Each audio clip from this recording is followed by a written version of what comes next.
Probably heard about the infamous hacktivist group, Anonymous, or just Anon, sprouting back in 2003 from the breeding grounds of 4chan. Anonymous consists of an unspecified number of politically active hackers. They campaign for internet freedom, social justice, and transparency in the law. With nothing off limits, this group has hit the Chinese government, the Vatican, the FBI, and CIA, while spending just as much time leaking documents or taking down websites with political intent. During the aftermath of tragedies like Charlie Hebdo, Michael Brown, and launching large-scale personal attacks on individuals associated with the KKK. While they may not be monetarily motivated, the information they've leaked and the impact they've had on cases and cover-ups has been huge.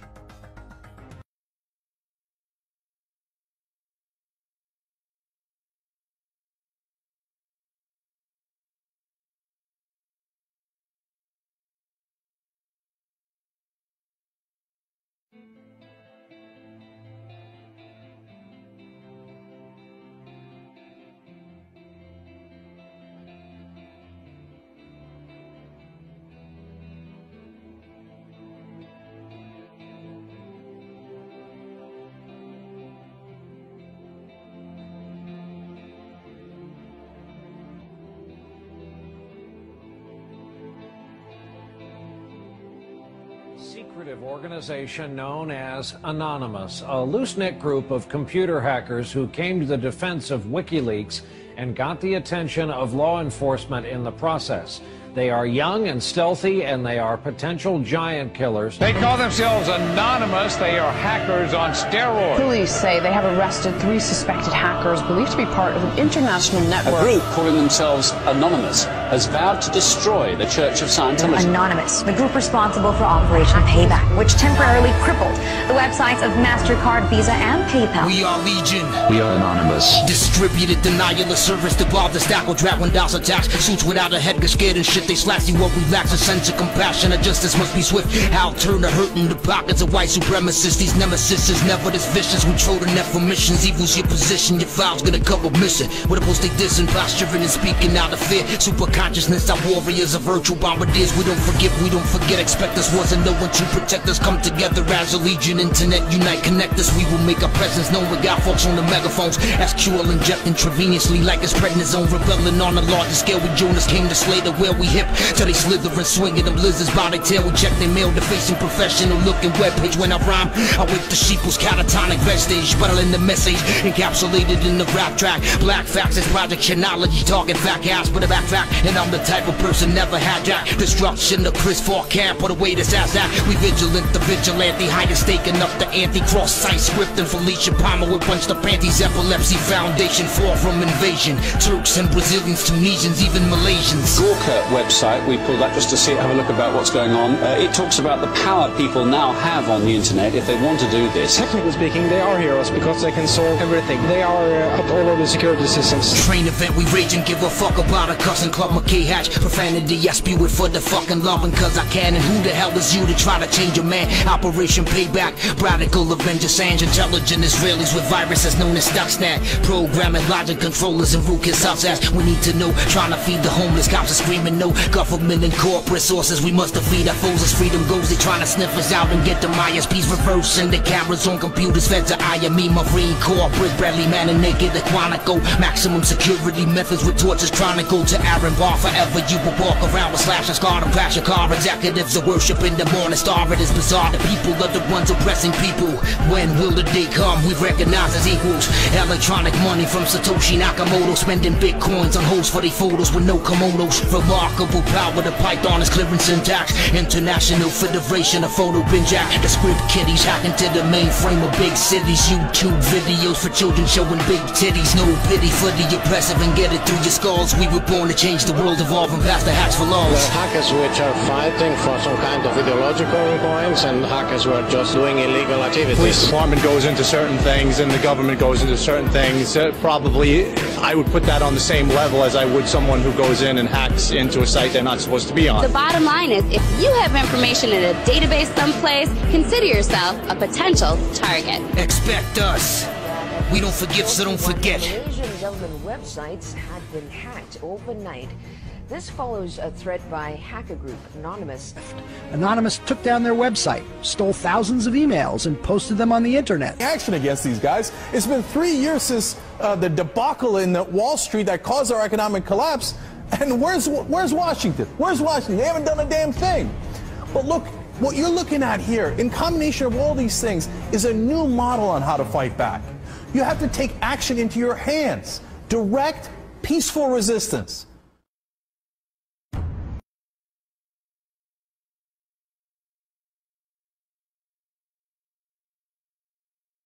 As we know it, really sprang from one place. It was MIT, and it was specifically the people in the Model Railroad Club, the Tech Model Railroad Club. Hacking originated as humorous pranks.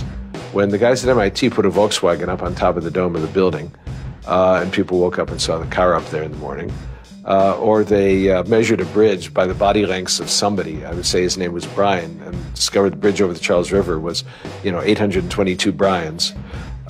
These are funny things. That's where hacking originated, and it migrated into engineering and computer communities. It's witty, it's pranks. I'm Chris Weissopel, former member of the Loft. We don't necessarily say hacking group because it makes it sound like we're hacking, so we used to call it a hackers think tank. Hacktivism was a term coined by a group called Cult of the Dead Cow. The Cult of the Dead Cow was really kind of sort of like a propaganda type of organization. They had a guy who's the minister of propaganda. They're kind of merry pranksters. Like, everything they did was completely over the top. One of the guys there coined the term hacktivism because he saw one of the things his group was doing, which he called hacktivism, was writing software that people in other countries could use to communicate securely, even if their government was spying on them. So the principle was really, it was freedom of expression. It was everyone should have access to the internet. Everyone should be able to communicate and get their message out on the internet. Even more important in countries where there was repressive regimes, that if you said something against the regime, they would come and take you away, and you weren't saying it anymore. Just like in traditional activism, it spans the full gamut from sit-ins or pickets to actually spiking trees and pouring sand in, the engines of construction vehicles. I mean, there's real sabotage. The same thing does all fall under the hacktivism label. There is a spectrum. There's sometimes a strong anarchist flavor to it as well.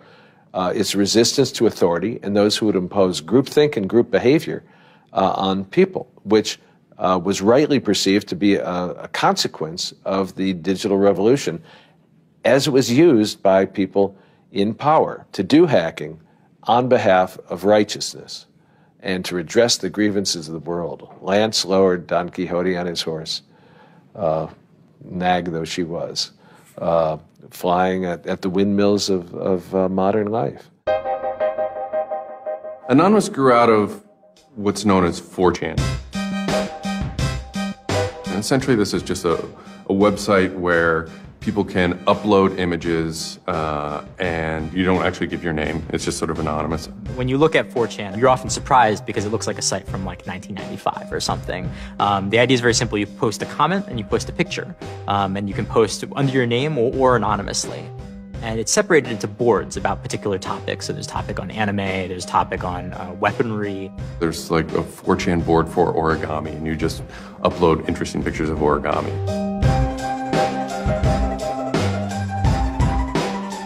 And then there was a group called the B board, which essentially was for like anything goes. The first time anybody goes on B, it's kind of an instant revulsion. Because there's never a time that you go on there where you don't see something horrible. That instantly puts off a lot of people.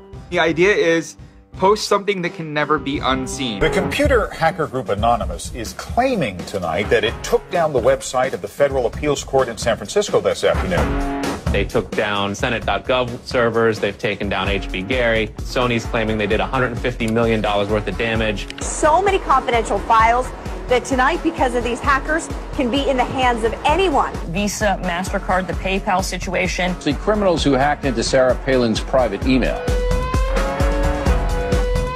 The Church of Scientology says Anonymous is a cyber terrorist group of religious bigots. Anonymous and this other group called LulzSec.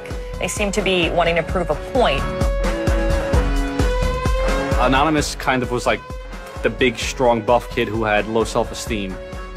And then all of a sudden, punched somebody in the face and was like, holy shit, I'm really strong. And Anonymous calls itself the final boss of the internet. And sometimes it proves to be really fucking true. You are going to violate the freedoms of the internet, you certainly better watch the fuck out. They are kind of the rude boys of activism. There's a real rough edge to them, which I think also is one reason why they garner so much love and hate from people too. They represent a certain sort of chaotic freedom. Individual, young, nameless, faceless folks are having geopolitical impact. I mean, it's both exhilarating to realize that and terrifying to realize that. It kind of depends on how that power is wielded. We are Legion. We do not forget. Expect us.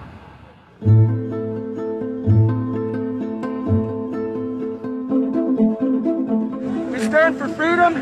We stand for freedom of speech, the power of the people, the ability for them to protest against the government, to right wrongs. No censorship, especially online, but also in real life. We have members throughout society and all stratas of it worldwide. Yet we have no leadership. It's one voice. It's not individual voices. That's why we don't show our faces. That's why we don't give our names. We're speaking as one, and it's a collective. Good timing. I would love to live in a country where the government fears its citizens and not the other way around. But right now, plenty of anonymous actors are in hiding because of fear of reprisals by the government. I've been called many things. There's unpatriotic. That we're just a bunch of children sitting in our parents' basement. I got called a terrorist sympathizer. We've been called kids, we've been called cyberbullies, we've been called hooligans, and you know, sometimes those words aren't entirely unfair, but this is a serious political movement. No one, in the general public really seems to get it. What they don't seem to get is that the ability for Anonymous to be everything and anything is its power. Anonymous is a series of relationships, hundreds and hundreds of people who are very active in it and who have varying skill sets and who have varying issues they want to advance and who are collaborating in different ways each day. They're a little bit like a prism or kaleidoscope. They've got many different facets and many different sides. Of course, when you spend enough time with them, you start to get a sort of feel or texture that's not just random, right? Yet it's very multifaceted, very rich, which does span from the quite lighthearted to the very, very serious. Bob Dylan had a line in a song just saying, to live outside the law, you must be honest. They might do something which isn't technically correct, maybe it's not legally correct, but they're doing it for purposes that in their minds at least are ethical. People who know what they're doing, who share an ethos, who have a commitment to exposing and humiliating the man, who have a very low tolerance of lies and what they perceive as evil on the part of overweening power structures. They share information, they share tools and techniques, and they are currently having a very good time.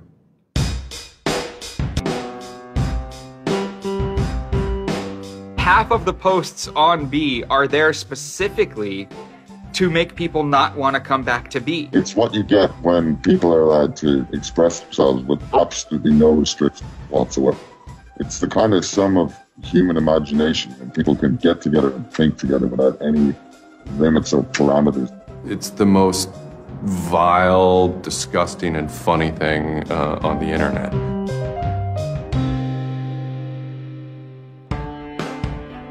One of the important things about 4chan is to have a thread that really explodes and lasts for a long time.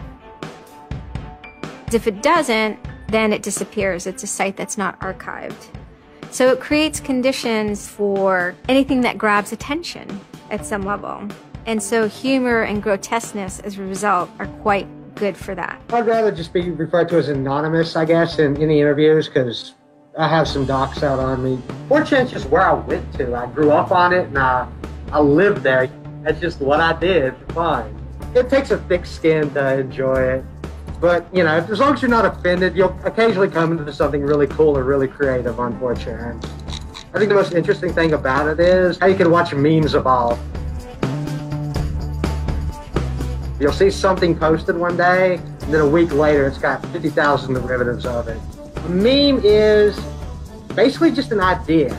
It's kind of like a gene, but in the realm of the idea. A lot of the great internet memes that we all know and love, you know, lolcats, right? You know, little cats doing funny things, and then they have, you know, Icon has cheeseburger, right? All that stuff seems to start in this like petri dish that is 4chan B-board.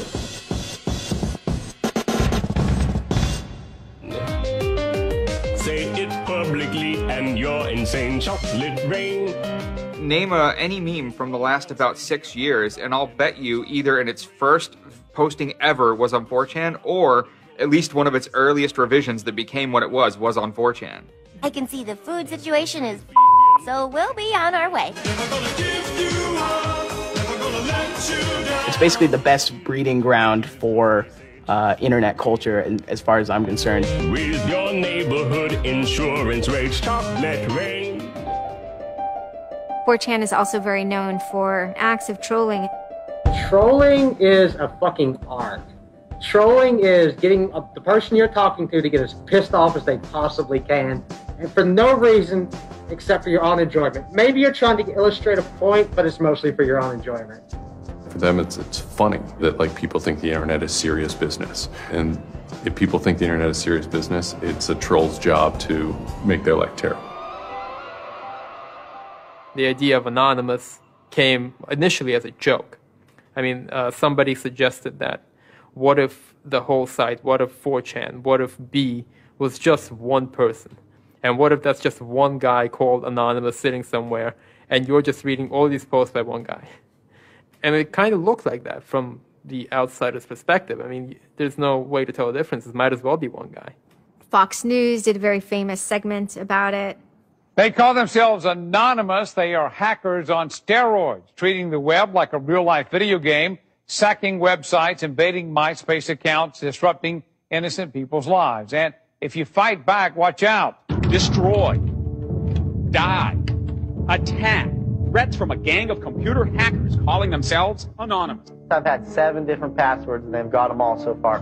Anonymous hacked his site and plastered it with gay sex pictures. His girlfriend left him. She thought that I was cheating on her with guys. As long as I can think back, Anonymous have done some pretty off-color things in the name of getting cheap laughs, you know.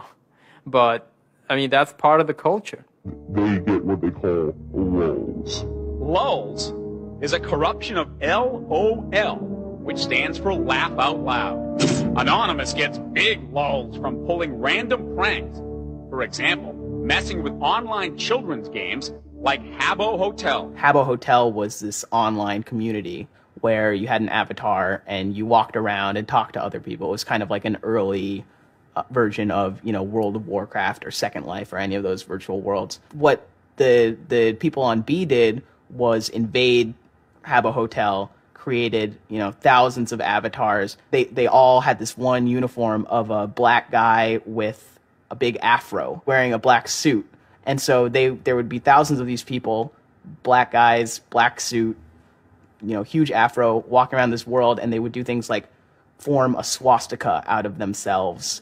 And I think that was a real landmark because it was when they were able to see that, you know, they can use their numbers to do something really interesting and really disruptive. So we blocked the entrance to their pool, and that just pissed them off so fucking much. It was fucking beautiful. That was fucking just wonderful. Wonderful times. Those kids love that pool. They love the shit out of their pool. The goal was actually to offend everyone, simply because the idea that we could offend you by drawing a little shape on the screen was stupid to the people involved in it. They were like, really? You're going to get that mad over us just drawing this on the screen? Wow. Well, you need to refocus a little on life, because this should not be upsetting you that much. All these different organizations online, whether it's 4chan or just any website, there's typically a community aspect to it. This is where people have their social relationships. This is where their friends are. This is where they have a creative outlet. And so all those aspects are going into groups like Anonymous, where people feel like they're part of a bigger thing and they're able to express themselves within that group.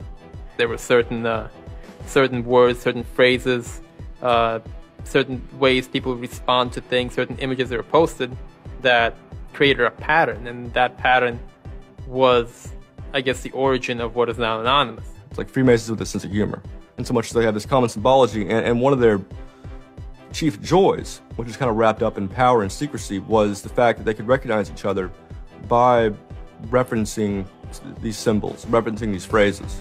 Over 9,000. It's over 9,000! I lost my iPod. Mudkips, anything involving mudkips. So you have this weird sort of international culture developing with people, across the world, wherever they may be. In late 06 and, into early 07, there's a bit of a sea change where instead of just posting a bunch of content or randomly saying we're going to go over to some website and post a bunch of dirty comments against someone, it becomes a little more organized. Welcome to the Hal Turner Show. They went after a guy named Hal Turner. I am being discriminated against because I'm white. Hal Turner was a neo-Nazi who was, big online and had a podcast. I think that the 14th Amendment was not ratified properly, and I think, therefore, it is still okay to have Negroes as slaves in America. The first time I heard about Hal Turner is he was knocking somebody on 4chan. There's a million neo-Nazis out there. But he started picking on our dude, so we had to go to our dude's fucking defense, and it just so happened that he was a neo-Nazi, so that's a bigger reason that he's a fucking dickface. Who are you? Where are you calling from? Hola, Hal. This is Pedro. Spick, don't call. Diego. He was just a horribly racist radio personality who seemed to handle it well when you called in. Like, he could handle being berated by Anonymous. And that made it very interesting. It made it a bit of a challenge. It wasn't some guy who just either crumbled or stopped answering the phone. It was a guy who would yell back. Hal Turner wasn't the first, actual person that, Anonymous had caused trouble for, but the circumstances ended up being significant. They DDoS'd his website, stuff like that, costing him thousands of dollars, bandwidth fees. Denial of service has been around for a long, long time. The equivalent of if you, for some reason wanted to disrupt a bus service, right? You can hire 1,000 extras to all go and line up at the bus station, right, and get on the bus. And so then anyone who was really trying to get on the bus couldn't do it, right? It's as simple as that. When you stop trying to visit, website goes back up, no permanent damage. We DDoSed him, and then we kind of trolled him in real life. We sent countless pizzas to his house. We signed him up for escorts on Craigslist. We sent a bunch of pallets of industrial materials to his house, which he ultimately had to foot the bill for. And basically, we destroyed his ability to pay for his radio show, and that took him off the internet. And then they ended up getting some real hackers to help them out. This wasn't sort of pranks. They actually were able to get into Hal Turner's private servers and his mail servers and find some interesting emails that he was serving as an FBI informant, which, if you're a right-wing neo-Nazi, is not a good thing to be. And obviously him being an FBI informant and also his reaction, his sort of douchebaggy reaction to the raids, damaged his credibility within the white nationalist scene, which is a shame. Hal Turner's gone. He's been prosecuted by the feds for threatening judges. What follows is a period of confusion and anger in which, the original Anonymous people, the sort who want to keep Anonymous as this nihilist little, ridiculous group, are upset that now, that the most terrible thing on the internet is now becoming a force for good all of a sudden. I'm Mike Vitale, and my handle is Seth Dude. Now, this is January 2008. Anonymous is strong now. We're not a little dinky fucking group anymore. This is millions of people worldwide, and we're watching. And then Scientology stepped in with a big target on its chest. A video came out of Tom Cruise. It was supposed to be an internal Scientology video, talking about secrets of Scientology. Being a Scientologist, when you drive past an accident, it's not like anyone else. As you drive past, you know you have to do something about it because you know you're the only one that can really help. It talks about you're the only one who can stop, bad things from happening. And so this is kind of widely mocked online.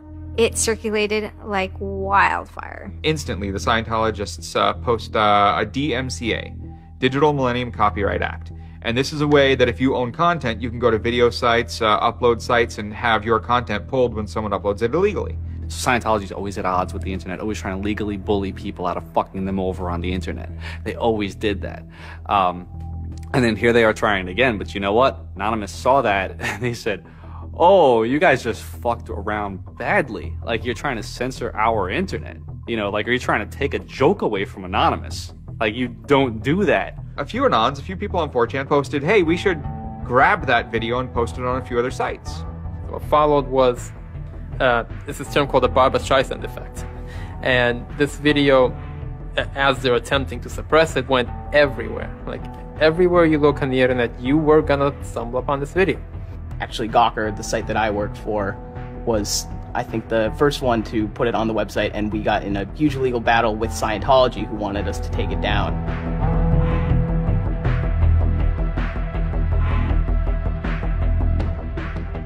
Scientology is an interesting target because in some ways it's the perfect inversion of what geeks and hackers value. At so many different levels: science fiction, intellectual property, discourses of freedom, science and technology. It's very proprietary.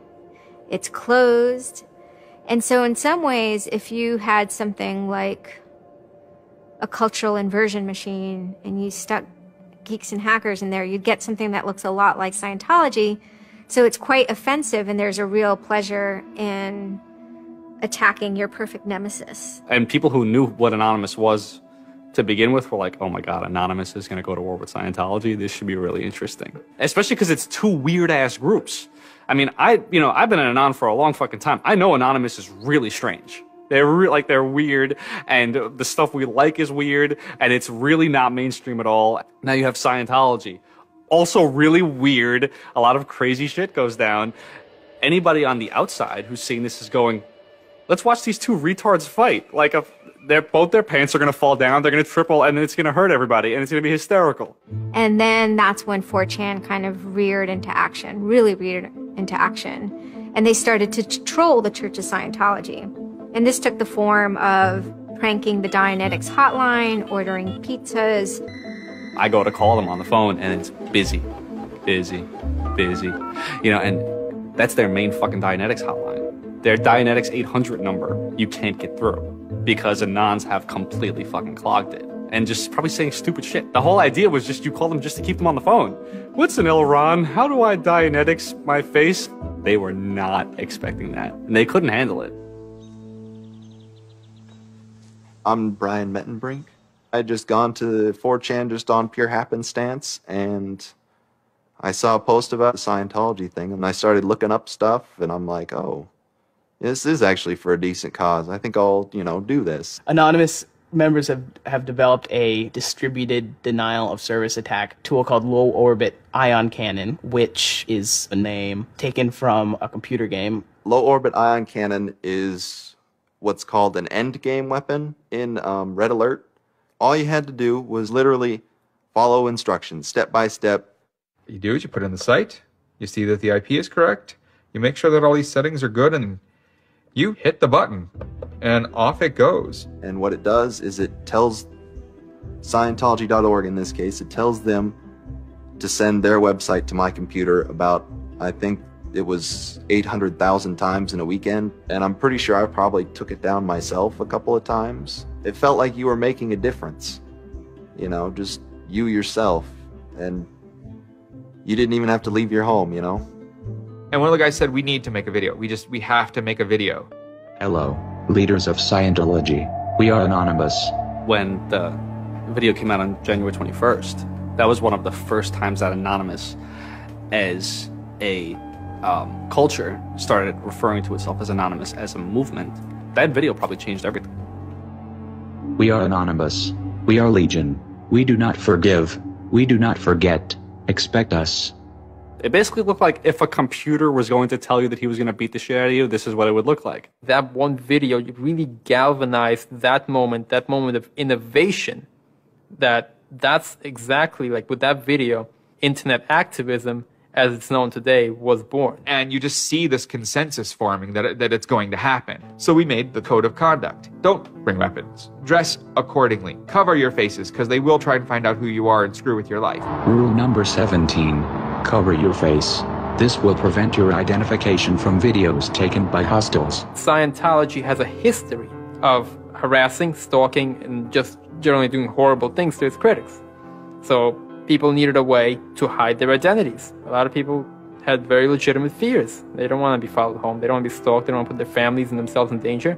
Everyone was going, well, we're going to wear a mask. What's the only fucking mask that we all already know or have a joke about? And it's the Guy Fawkes mask. You see the movie V for Vendetta, the ending scene where everyone's wearing the Guy Fawkes mask. That is very reminiscent of what Anonymous thinks Anonymous is.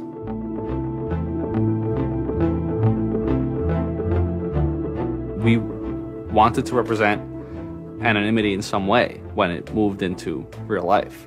I think that the Guy Fawkes mask was one of the most natural things to happen. It is the idea that none of us are as cruel as all of us. You have this massive crowd of people who are anonymous that is going to fight against a bigger thing and win. Even after watching the video, it's like, yeah, this is great, but who's actually going to do it? Who's gonna step up? Are people actually gonna get out of their house? And I guess we were really affected by the stereotype of that whole community, they're being internet nerds, that too afraid to leave their mom's basements. No one thought that they were gonna come out. This is me on the way there. I haven't slept. I'm very fucking tired. And I remember going to the park that day, and it's really fucking early in the morning, which I thought was a bad idea. And I'm smoking a cigarette, and I'm looking around like, where the fuck is everybody? There's nobody here. So here I am, sitting in Bryant Park, waiting for the other announcers to show up. I remember thinking like, oh fuck, like, am I gonna be the only one in the park? Am I gonna walk to Scientology with fucking 6 or 7 people? Which totally defeats the entire purpose of this, because now they could single me out, you know? Then I get up and I start walking around, and I see there's a lot of green balloons over there for some reason. On the other side of the park, there was like fucking 200 people. There was Guy Fawkes masks everywhere, and I'm like, holy shit, this is huge. There's a fucking lot of us. That's pretty good. I had no idea how many Anons there were until we started moving. And it just fucking got bigger.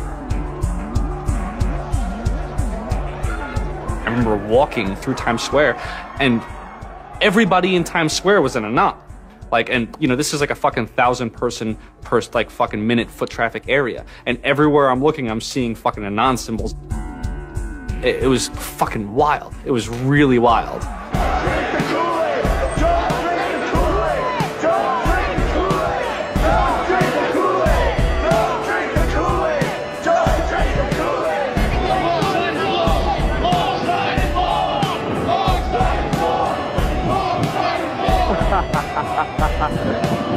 This is our fucking race. Hell yeah! So we start getting numbers in. And Sydney, we're thinking that it's going to be 50 people. And before 10 a.m., before even time, there's already 50 people there. And there's still streams of people walking down the streets. A couple hours into it, you know, because I didn't go to bed until 1 in the morning, you know, you're looking at Sydney as, wow, there's 250 people in Sydney. The cops are estimating higher than that for their reports. What just happened? Adelaide, Perth, and Melbourne happened. And, you know, over 200 at each of them. We nearly broke 1,000 leaving Australia. Now, the next protest was Tel Aviv, which had actually gotten its first Scientology building right before this. There were Palestinians and Israelis at this protest, both holding their flags. And at one point, they actually switched flags and held up each other's flags and whatnot. It was awesome to see. I call our guy in London, Britanon, and I say, hey, what's going on there? And he's like, did you just get out of bed? I said, yeah, I haven't even turned on the computer. I just figured I'd call you. And he said, we've got 600 people, and the cops are really, really mad at me. All the major cities were having hundreds of people come out. Massive. Clearwater had like 300 people. I don't think anyone beat out LA. I think LA had over 1,000 people. We are Legion!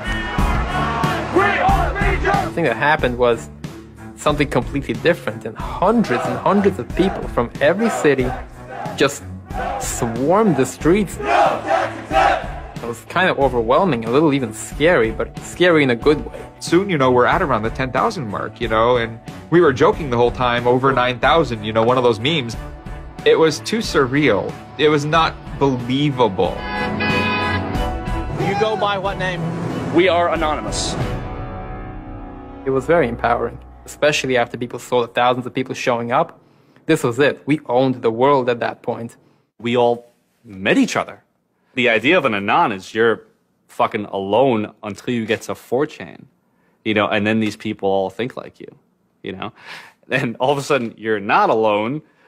You are with fucking 500 others, they all know the same jokes as you. They all clearly have similar interests as you. Here's your culture. You meet your own people finally. It's perhaps a little surprising. It's not just preteens or teenagers. There's a far more even mix of males and females than you would imagine otherwise. And there were a lot of these so-called guys who weren't socially good. They were very awkward. They still lived at home at 23, half of them virgins. And I'll tell you, the amount of those people who got laid from these protests happening is in the thousands that would not have for years probably. That's why those protests were so important. It was a chance to finally meet other people that were previously anonymous and unknown, and hence it was the moment of the end of their anonymity. Scientology, they kind of fought back, so to speak. They posted stuff online. While claiming they are peaceful, in less than 3 weeks, anonymous members made or encouraged 8,139 harassing or threatening phone calls, 3.6 million malicious emails, 141 million hits against church websites, 10 acts of vandalism, 22 bomb threats, and 8 death threats against members and officials of the Church of Scientology. They wanted to find me. They did. They hired PIs. They started taking pictures of us, threatening to sue us. I did the whole low-orbit ion cannon stuff, and then I pretty much just went about my life after that for, I think it's 6 months, and then the FBI showed up here at my parents' house. 2 men got out of the car and took Flashed took their jackets off and laid their guns on the front seat and came up to ask us if Brian was home and explained that they were the FBI and they were looking for Brian, and I've never been so scared. I did the second most damage is what Scientology said. I sent the second most out of everybody. So I got the maximum for my category, which was 1 year in prison and 1 year supervised release. I think, the way I feel is for what I did was one of the most, lopsided punishments I've ever, read about or heard of. Yeah, I think it's ridiculous, especially the year supervised release where I can't touch a computer for a year. I'm not sure what that's supposed to solve, except make my life difficult. So that computer behind me back there, I could go back to prison if I went over and touched it. I'm very proud of what he did. He stood up for what he believed in. I never would even dream of hurting anybody. It's just not me.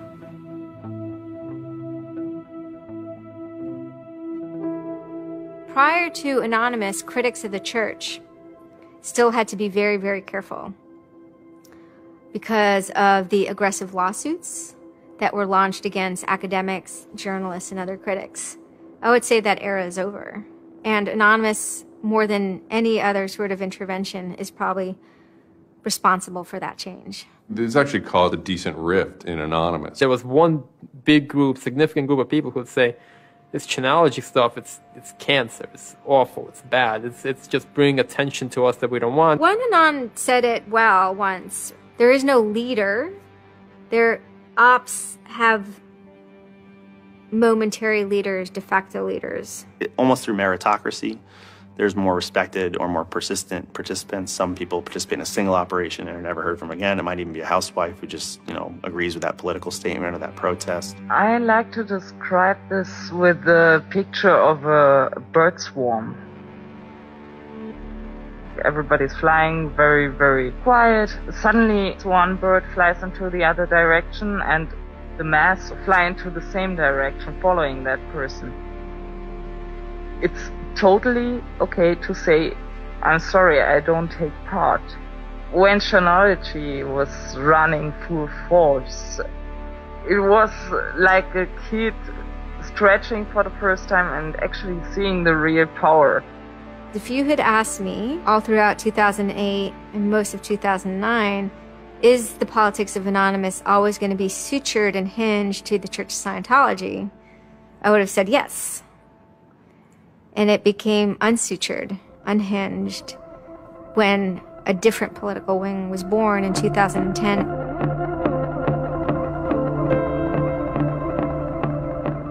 It is our task to find secret, abusive plans and expose them where they can be opposed before they're implemented. The interesting thing about someone like Assange is that he actually also sprang from a hacker culture. It's a mentality of spreading information. Julian was Mendax. He was the greatest hacker that ever walked the face of the earth when I was a kid. I mean, they rumored he could move satellites around in space by hacking into NASA. Maybe it never happened, but it was a myth that kept young kids like me wanting to plug a computer into a modem and see if I can move some satellites around. WikiLeaks is an instantiation of the hacker ethos. Truth wants to be free, and we want to liberate it. WikiLeaks released a huge trove of diplomatic cables. There was a lot of controversy from every quarter of society. The WikiLeaks website released nearly 400,000 secret U.S. files on the Iraq War late today. It was the largest leak of classified U.S. files in history. There was one particular moment that really sparked the fire, and this was when PayPal, MasterCard, and Amazon pulled services for WikiLeaks. So all of a sudden, there's no way to actually process donations to WikiLeaks. And then people went and found neo-Nazi groups. Visa and MasterCard were perfectly fine with you being able to PayPal being able to make donations to them. But WikiLeaks, no. I think WikiLeaks is doing a good thing. It's just a total hypocrisy. They got their little fucking banking mafia to fuck, WikiLeaks over. People were incredibly angry. There was a real sense of rage. Anonymous DOSed PayPal. They were pissed. The numbers of participants were massive. And they managed over the course of a couple of days to disable the websites of MasterCard and PayPal. It was beautiful. Because what you had is people finally stood up for something.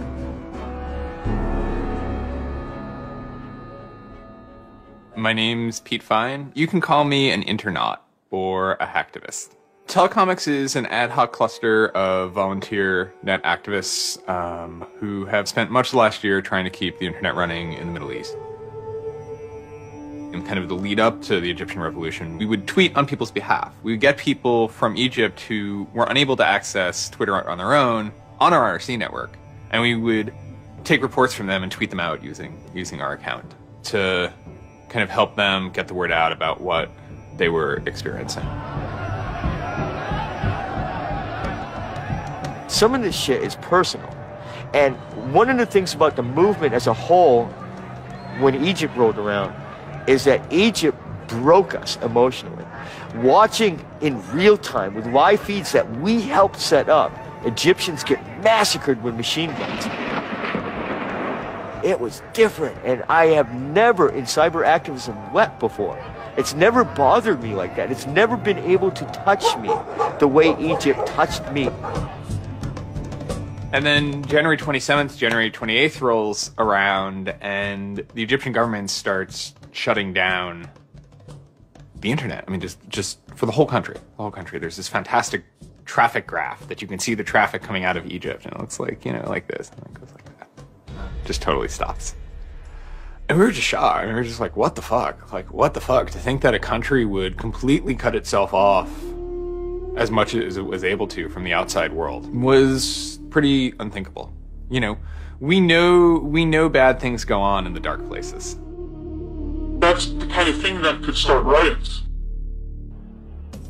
I think when Mubarak did what he did, I think it really upset people here as well as in the Middle East. I put myself in their place, and I found myself in a desert of nothing. You want to shut down their internet? Fine. The people on the internet will show them how to turn it back on. A lot of my friends helped with encryption, helped people on the ground in those countries validate SSL keys and certificates, and really showed them how to subvert their government and become free. And then Telecomics started to tweet connections to the internet, dial-up connections.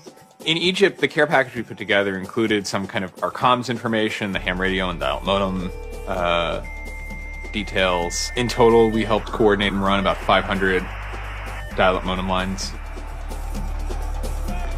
We also Googled up treatments for tear gas and other kind of basic medical treatment and found folks who could translate that into Arabic. Sort of put this together in a nice one-page PDF and fax, and off it goes. President Hosni Mubarak has decided to step down from the office of President of the Republic.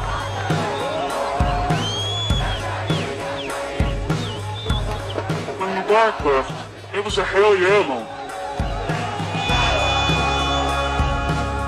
People can rise up. People can make a change. And I think for a lot of people in America, it was the first time they had seen people rise up and take down their government and say, we're sick of this shit.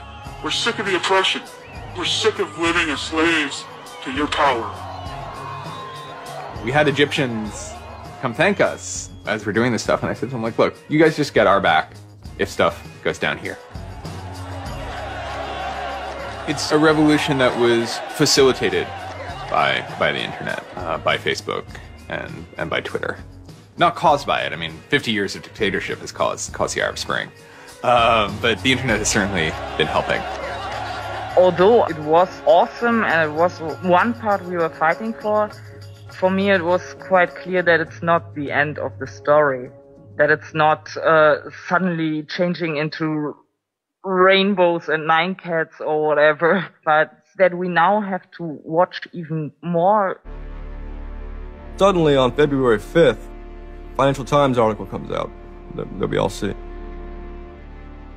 And it's quoting this guy named Aaron Barr, who's the CEO of HP Gary Federal, which is an intelligence contractor.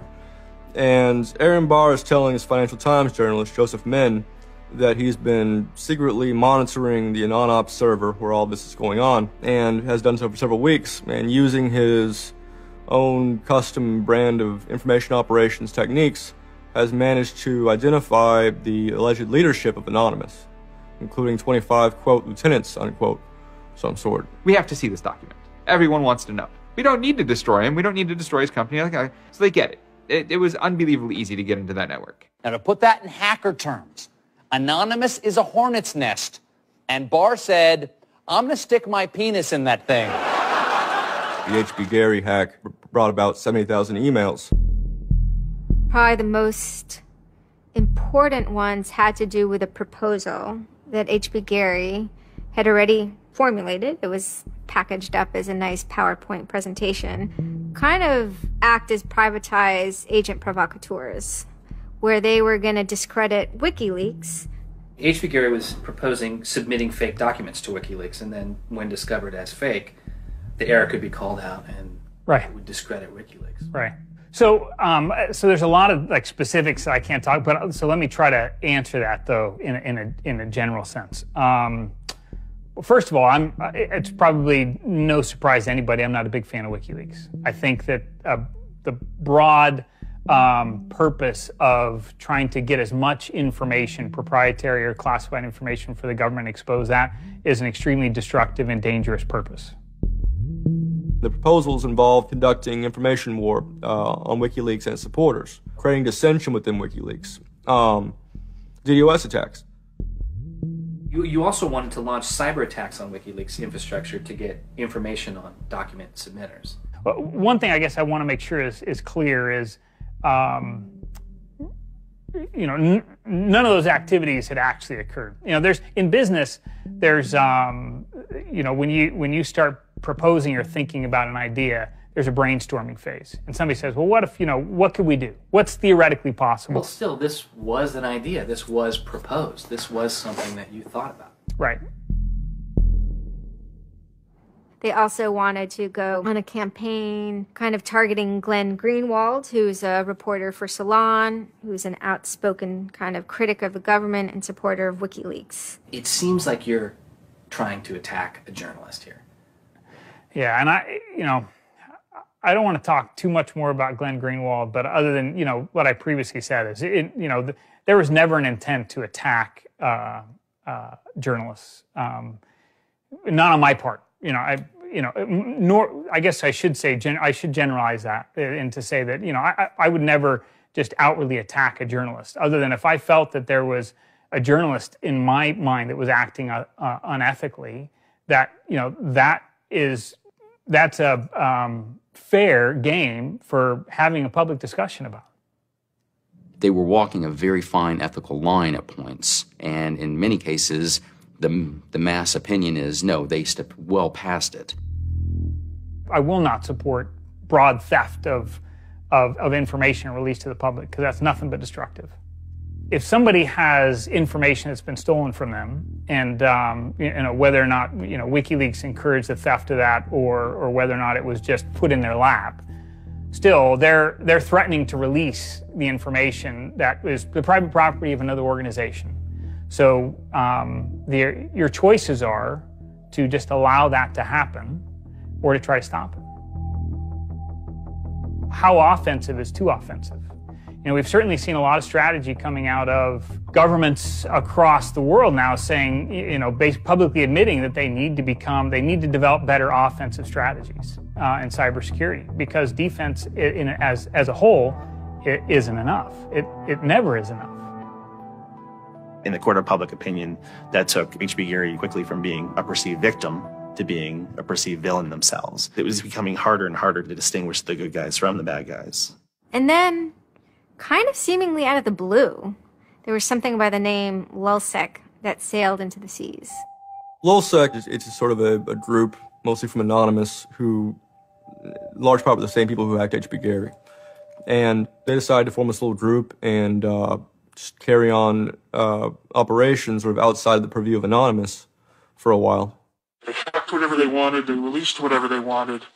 It's almost like they had no rules. They just said, this is what we're going to do.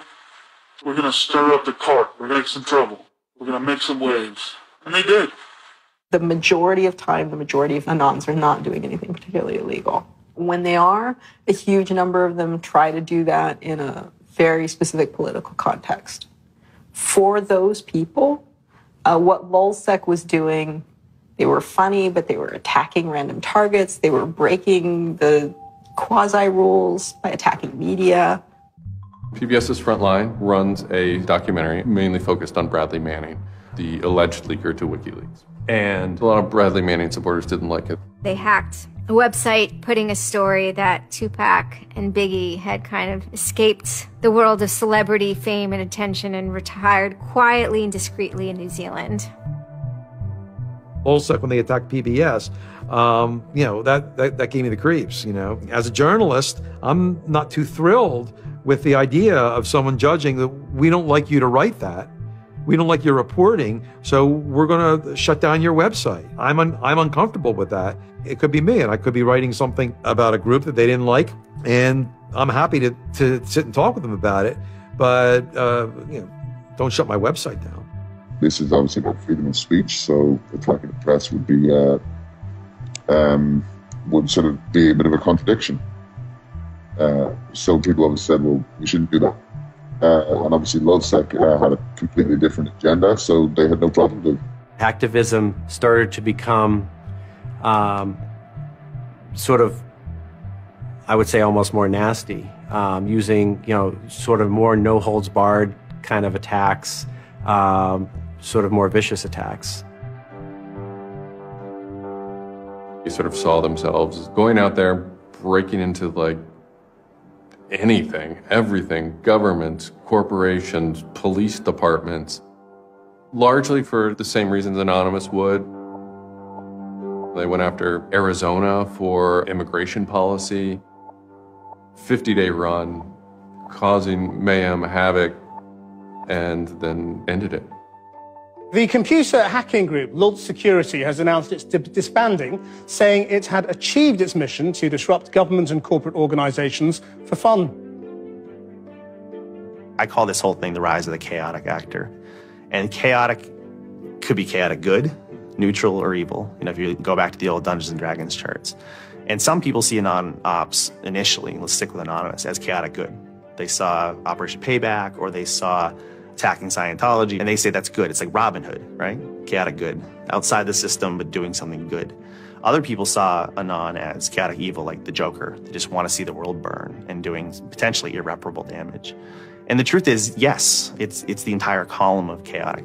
I'm actually a little less concerned about some of the things LulzSec's done and more concerned about the next generation of LulzSec, the next turn of the crank of who takes it further or is more aggressive. Whoever fights monsters, should see to it they don't themselves become one. Really, as powerful as they seem to be, LulzSec and Anonymous are really small potatoes compared to the bigger operations that are going on that we don't hear about, maybe operations funded by government. 16 people were arrested today, but dozens of FBI agents targeted alleged members of the loose-knit hacking group. Armed with search warrants, agents hit 6 homes in New York, along with locations across the country. The people arrested yesterday were suspected of attacking PayPal's website after the company shut off payments to WikiLeaks. Defenders of the hackers say they're merely engaged in civil protest, but FBI officials worry the disruptive cyber attacks could move in a more dangerous direction. So the FBI shows up at 6 in the morning, and it was really obnoxious. And I remember being frustrated and angry because there was nothing that I had done that would have justified an FBI search warrant. They came and guns blazing and all this other good stuff, busted down the door. I immediately just dropped down to the floor, 180, didn't want nothing. I wasn't trying to fight nobody. Even if you accept what the government is saying is true, what is important is that people are participating in the process. It is very much the process. It is sitting in an encounter in Selma, Alabama. 500 Freedom Riders refusing to allow people to go and sit in at a segregated lunch counter. They write books about that stuff. It is demonstrating at a street corner saying no to a war. It's just a different, it's just a different vehicle. It's the same result. There's always going to be legal consequence when you decide to break the law. That comes with the territory. And it would be naive not to expect that. The question is whether the punishment will be proportional to the crime. And I suspect it might not be. People will be watching very closely to see how these cases proceed, on what grounds, and whether there's any room during the trials to think, especially of the denial of service attacks, as a legitimate form of protest. So much of our lives are now configured, at least in part, on the internet. So we better start thinking about how we claim parts of the internet as spaces that we can also protest in. There is a certain online culture that believes in certain values, like freedom of expression. They're against corruption. They're against governments controlling their citizens. And when they see those values harmed in some way by some organization, the hacktivists strike back. I don't think this whole issue is a technical hacking thing. This is more about human philosophy and psychology. What's motivating us? Why is there so much unrest or disenfranchisement or anger that would lead people to want to take matters in their own hands and join these? Whether you think it's bad or not is irrelevant. It's not going away. The part of me that likes the ability to have rapid destabilization and change loves this. The part that knows how powerful it is means it's a force multiplier for good or for evil. And how that power is wielded and how we want to self-regulate is going to be the most deciding factor in if this is a menace or a benefit. I certainly don't think most of the conversations in law enforcement or the government are informed enough to know how to deal with this. I suppose the question you really want to ask is, would I do it again? And honestly, after thinking about it, I felt that I did what was right. I had a belief, I still do, that what I did was the right thing, and hopefully someone got some good out of it. You know, I'd love to think that maybe I stopped someone from joining a cult, you know. Probably wouldn't tell on myself next time, but, you know, I don't think I would have changed a single thing other than the whole talking to the FBI thing. Just that little yeah, just the little detail that kind of changed everything, yeah. I'm angry. Occasionally I have small breakdown moments of terror. But I haven't stopped believing what I believed. I haven't stopped wanting to fight. I haven't stopped caring. Show me what democracy looks like! Show me what democracy looks like! There's a lot of people in Anonymous who feel very deeply and very sincerely about their contribution towards democracy around the world. And I think that's one of the main things that I'm most proud of about Anonymous. There are things that I'm not proud of about Anonymous, but we stand against censorship and we stand against oppressive governments, even our own. It's a very noble thing. And history teaches us that change simply doesn't come with flowers. It doesn't work. No? If they say I'm a criminal, damn, well, then I will be one. I don't care if you're a Democrat or a Republican or an independent or if you like Ron Paul or if you worship pigeons or Scientology or if you're Catholic or atheist or Methodist. I don't care about that. Your opinion matters. I don't care if I disagree with it. I don't care if I hate your guts. Your opinion matters. Part of the evolution of Anonymous from hackers to activists. Anonymous was born a decade ago in one of the weirdest and darkest corners of the internet, an anything-goes image board called 4chan. 4chan users post anonymously, and the name stuck. We do not forgive. The group adopted a distinct identity and its own symbolism. A mask taken from the movie V for Vendetta. A retelling of the story of the English rebel Guy Fawkes and his plot to blow up the House of Lords in 1605. Instead of gunpowder, Anonymous uses the internet. Anonymous attacks its targets by flooding and crashing corporate and government websites, or digging up and publicizing highly embarrassing information. It's called trolling. They troll targets out of genuine outrage, but also just for fun. LULZ, it's a kind of pluralization and bastardization of laugh out loud. New York University professor Gabriella Coleman has been watching Anonymous for years. It's a term that kind of denotes this sort of pleasure, humor, laughter, everything from something which is quite playful, harmless, to engaging in a kind of full-fledged trolling attack that humiliates. Anonymous's campaigns, known as operations or ops, can be dramatic. In late 2010, a distributed denial of service attack took down the website of PayPal after the company cut off support for the online whistleblower site WikiLeaks. PayPal continues to withhold funds from WikiLeaks. the beacon of truth in these dark times. 16 Anons were arrested by the FBI, charged with conspiring to intentionally damage PayPal's computers. This is a message from Anonymous to the Bay Area Rapid Transit System, BART. This summer, Anonymous attacked the San Francisco area's public transportation system, BART.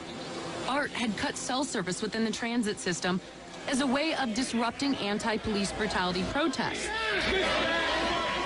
Anonymous's reaction was devastating and vicious. We will not issue any more warnings.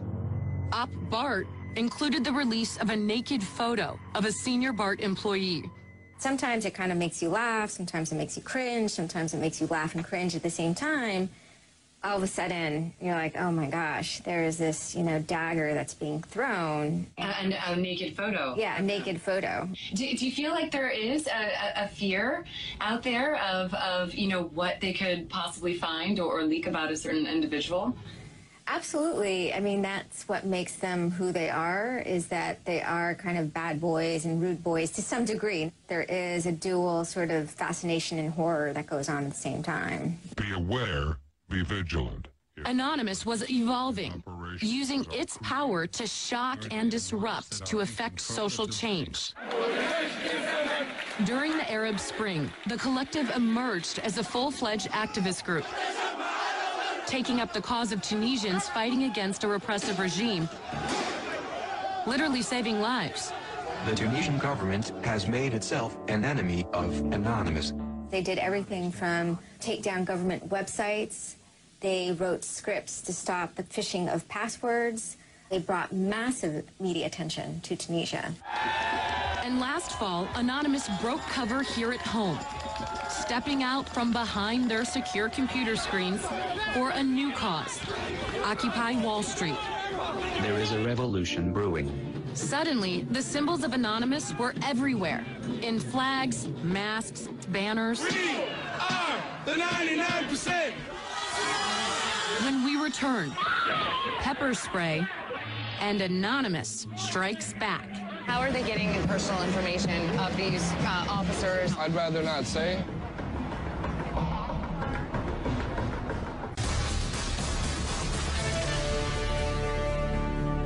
The shadowy internet group known as Anonymous has grown now far beyond its hacker roots. It's now emerging as a forceful public relations weapon for the Occupy protest movement. Amber Lyon takes you inside Anonymous. We are Anonymous. Anonymous likens itself to the Air Force of the Occupy movement. Everyone, everywhere will be occupying their towns, their capitals, and other public spaces. Anonymous has an array of people on the streets. We're talking medics in San Francisco, tech support in Washington, D.C. And here in New York, guys like Troy. Troy, not his real name, is part of an army of citizen journalists documenting the movement and the police by broadcasting live video over streaming sites. When they see evidence of what they believe is police misbehavior, Anonymous strikes back, releasing personal information about specific officers. And hopefully he'll think twice before he pulls out his baton against somebody who's holding a sign saying we just want peace. And how are they getting cell phone numbers and personal information of these officers or bankers? I'd rather not say. In September, an NYPD officer named Anthony Bologna was filmed pepper spraying two protesters. Anonymous took direct action. We will unleash hell on your phones, your servers, and anything else we can find. One of the most active subgroups within Anonymous is called the Cabin Crew. Their specialty is doxing. It's shorthand for combing the internet for all the information you can find about a target and then releasing it publicly. Cabin crew have noticed the injustices being committed by the New York police. Cabin Crew compiled Bologna's name, his home address, past legal actions, even the names of his family members, and put it all online. After a police investigation and public pressure, Bologna was placed on leave and reassigned to Staten Island. What do you think that did to the NYPD when they saw this officer's information get posted online? I think that they would see it as a form of vigilantism. They're pushing the boundaries of the law. But I think some of their actions also reveal the ways in which either private security companies or police are also acting outside of the boundaries of the law. Anonymous's biggest coup in the propaganda wars was this. An Anon group by the name Operation Leaks posts the clip on YouTube. The next day, the clip tops 100,000 views. 3 days later, 1.5 million. The casually spraying cop had it all. It was outrageous, ridiculous, lulzy, and effective. Police in riot gear sprayed students, pepper spraying student protesters. The incident was picked up by the mainstream media and replayed over and over again. Nice shopping. Anonymous wants to frame the narrative of the Occupy movement as a contest between peaceful protesters and a militarized police state. Oh my gosh. Reality, though, isn't quite so clear-cut.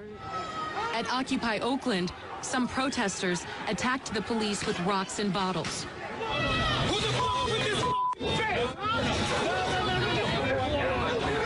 Others erupted in a fury after the city tore down their encampment. They're getting a little heated. Some people are trying to tear down this fence and head into the main area, but others are trying to keep them quiet and calm so that the police don't have to get re-involved. I need some help. We need some more help over here.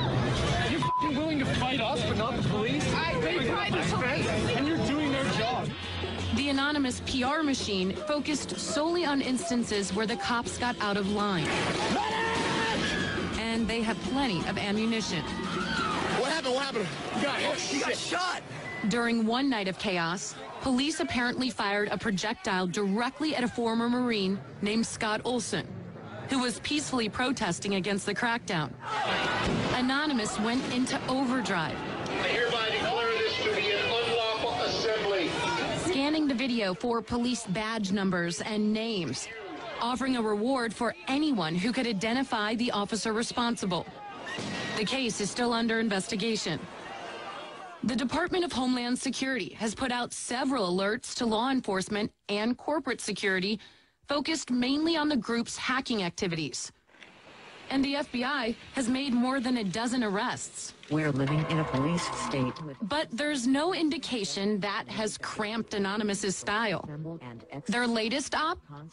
Merry Christmas and a Happy New Year to all on planet Earth. On Christmas Day, members crashed the website of a security research company, hacking its client list along with their credit card numbers in order to steal $1 million for donations to charity. We are Anonymous. Expect us. And our correspondent Amber Lyon now joins us here in studio. A little frightening, yeah, a little scary. Slightly, especially for law enforcement in many aspects. You know, I got to ask, so what if they get it wrong? What if they put up some personal information that is inaccurate? Do they have any accountability? There's very little accountability. Because of the way Anonymous is organized, anyone can claim to be anonymous. There's also a lot of extreme outliers. And you know, law enforcement is intimidated by Anonymous. We tried to get an interview with anyone federally or locally, and they refused to send an officer forward kind of to the chopping block because they feared that if this officer appeared on camera, they could become a target of Anonymous.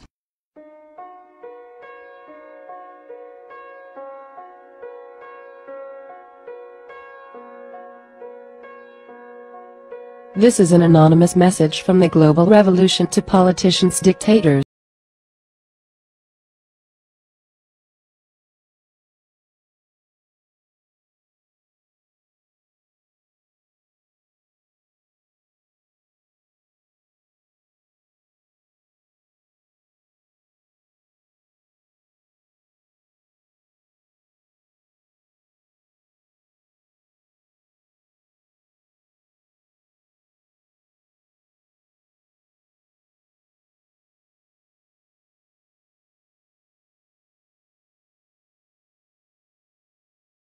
'21st century of our era, after 2 world wars, endorsing the possibility of nuclear conflict with assured mutual destruction. They're so-called economists and intellectuals, having announced that it was the end of the story.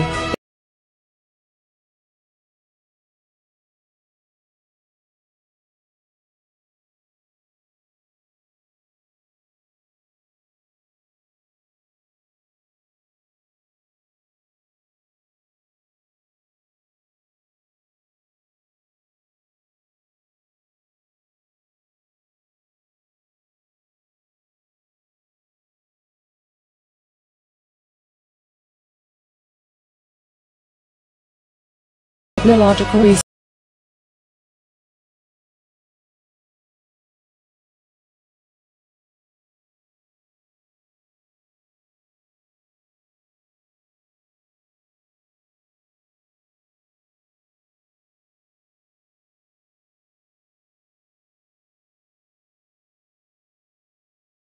Challenge to their oppression, and they shamelessly try to shut down our freedom of expression.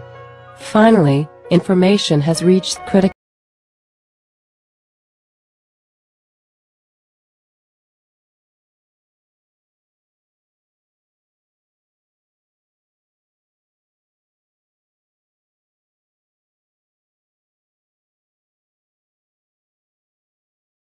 They can temporarily stop some points, but the process will continue unstoppable and ever-changing. Now it doesn't matter which measures they take for trying to counteract us. The more violence, censorship, and obstacles they put in our way,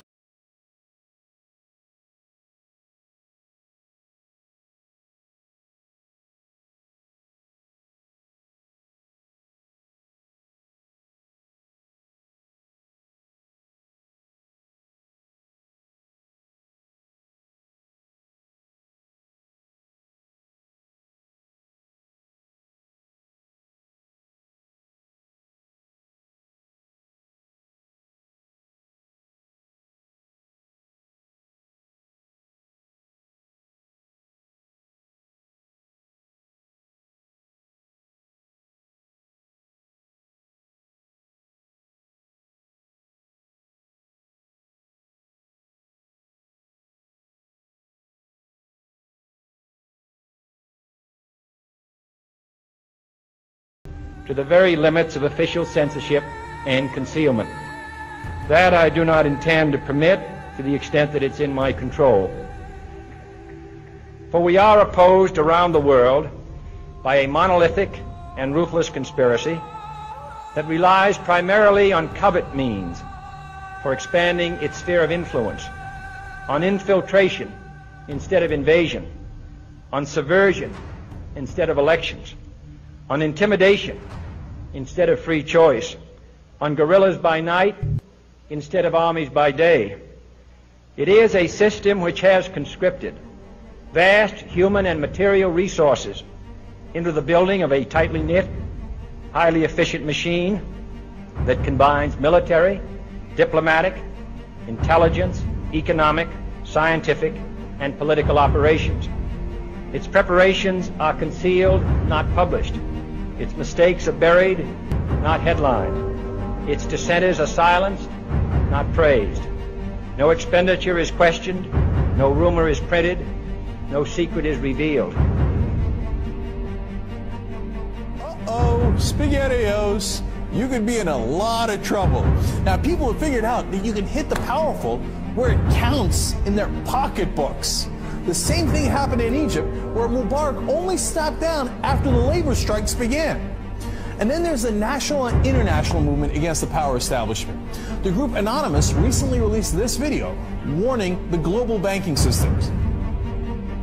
We are a decentralized, non-violent, resistance movement which seeks to restore the rule of law and fight back against the organized criminal class. Now that's a little spooky, but I liked it. And apparently they came armed with documents, which we're going to tell you about in a second. But look, what I like is peaceful resistance. However, they can't just randomly launch an attack. And in order to do it, you have to go on this IRC chat. Anyone can suggest a target. And that person then has to make a compelling case for the target, and then whoever happens to be, it's a quorum of whoever happens to be awake, can vote up or down on this target. So if somebody has not made a compelling enough case, enough people may pull their computers off of this voluntary botnet, that the attack might not be nearly as effective. So it is, in fact, an amazing kind of Athenian democracy. If you forget sort of the ethics of what they're doing, place that to one side, what they've achieved is sort of this set of checks and balances that agrees in a very fluid way on what the target is. This is the new model of fighting back against the establishment and against corporate power. Don't wait for your knight in shining armor to show up from D.C. The bad news is he ain't coming. The good news is it turns out you're the knight in shining armor. I bet not to use violence in fighting for our cause, but by non-participation in anything you believe is evil.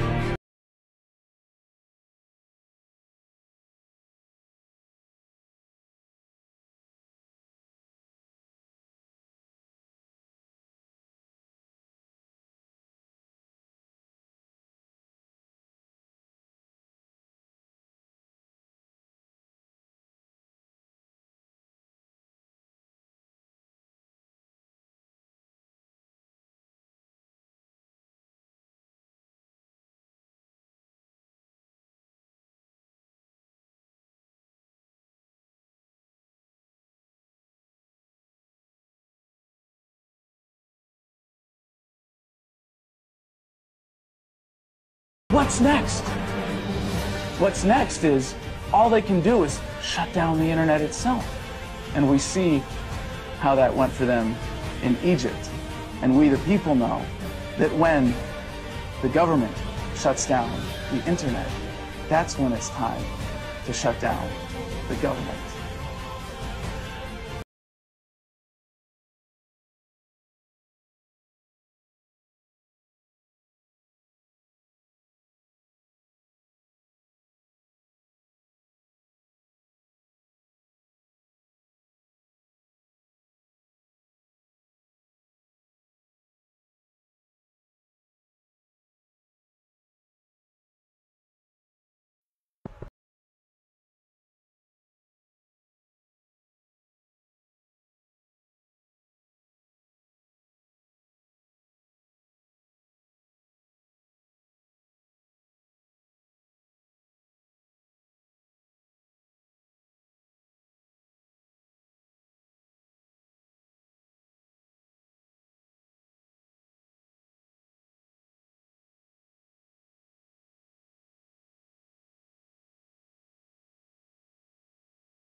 Good evening. We begin tonight with a rare look inside Anonymous. They're this shadowy and motley group of hackers and activists who answer to no one, drawn together by love of internet mischief. Well, now they're evolving into this movement of social change, a real driving force behind the Wall Street occupiers. No surprise, they're hated by corporate security, but also hunted by the FBI. And one of the questions we're asking is, who are these people and why are they taking to the streets? To get some answers, Amber Lyons stepped into the shadows.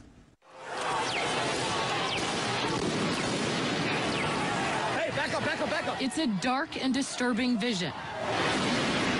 A world where riot police attack with impunity. What happened? What happened? He got shot. Get back. Get back. Where democracy is corrupted by greed and dissent is crushed. That's how Anonymous sees America. And they say that's why they're fighting back. We are Legion. We do not forgive. We do not forget.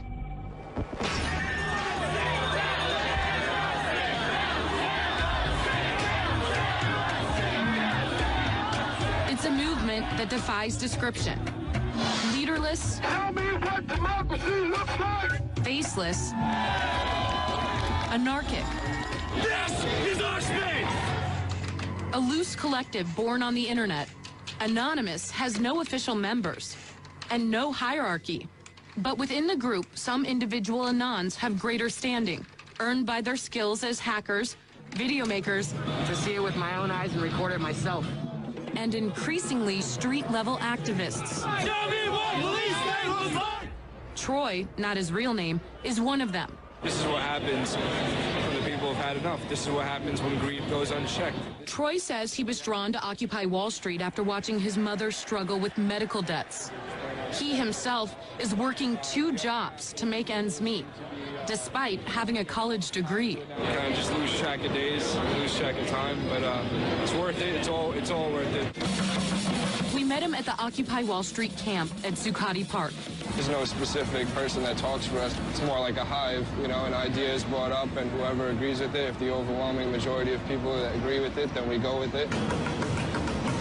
So we're following Troy, and he's been out here policing, kind of making sure that all of these protesters are getting along with the community and not causing any problems. We're handling internal affairs as far as damage control within the community, making sure that everybody's respecting the local small businesses around here. How's it going? How's it going? But he's not just watching over the protests. He's also watching the police. Anonymous hacker activists have basically gotten together and are exacting revenge for what they see as attacks on WikiLeaks, and they're targeting a number of corporations that have cut off their ties with WikiLeaks. So they see themselves as protesters. Essentially that the government can't prevent you or I from talking openly. They interpret it much more broadly. They believe that everybody has an inalienable right to say whatever they want on any forum whatsoever. We're not your fucking slaves. Do you understand that? We're not your slaves. Yeah? We're free.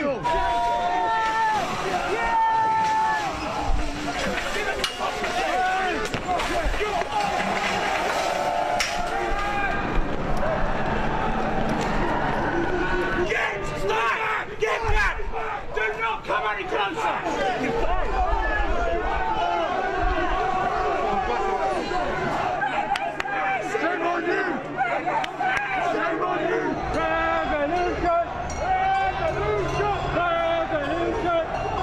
This is what we're here for, come on! Help this lady out! It's a bit of change, come on! We're in 2014, we've got an old age pension like this on the streets, and we can't seem to support our old people. There's something wrong. This is the reason why everybody's here today, to fight against injustice like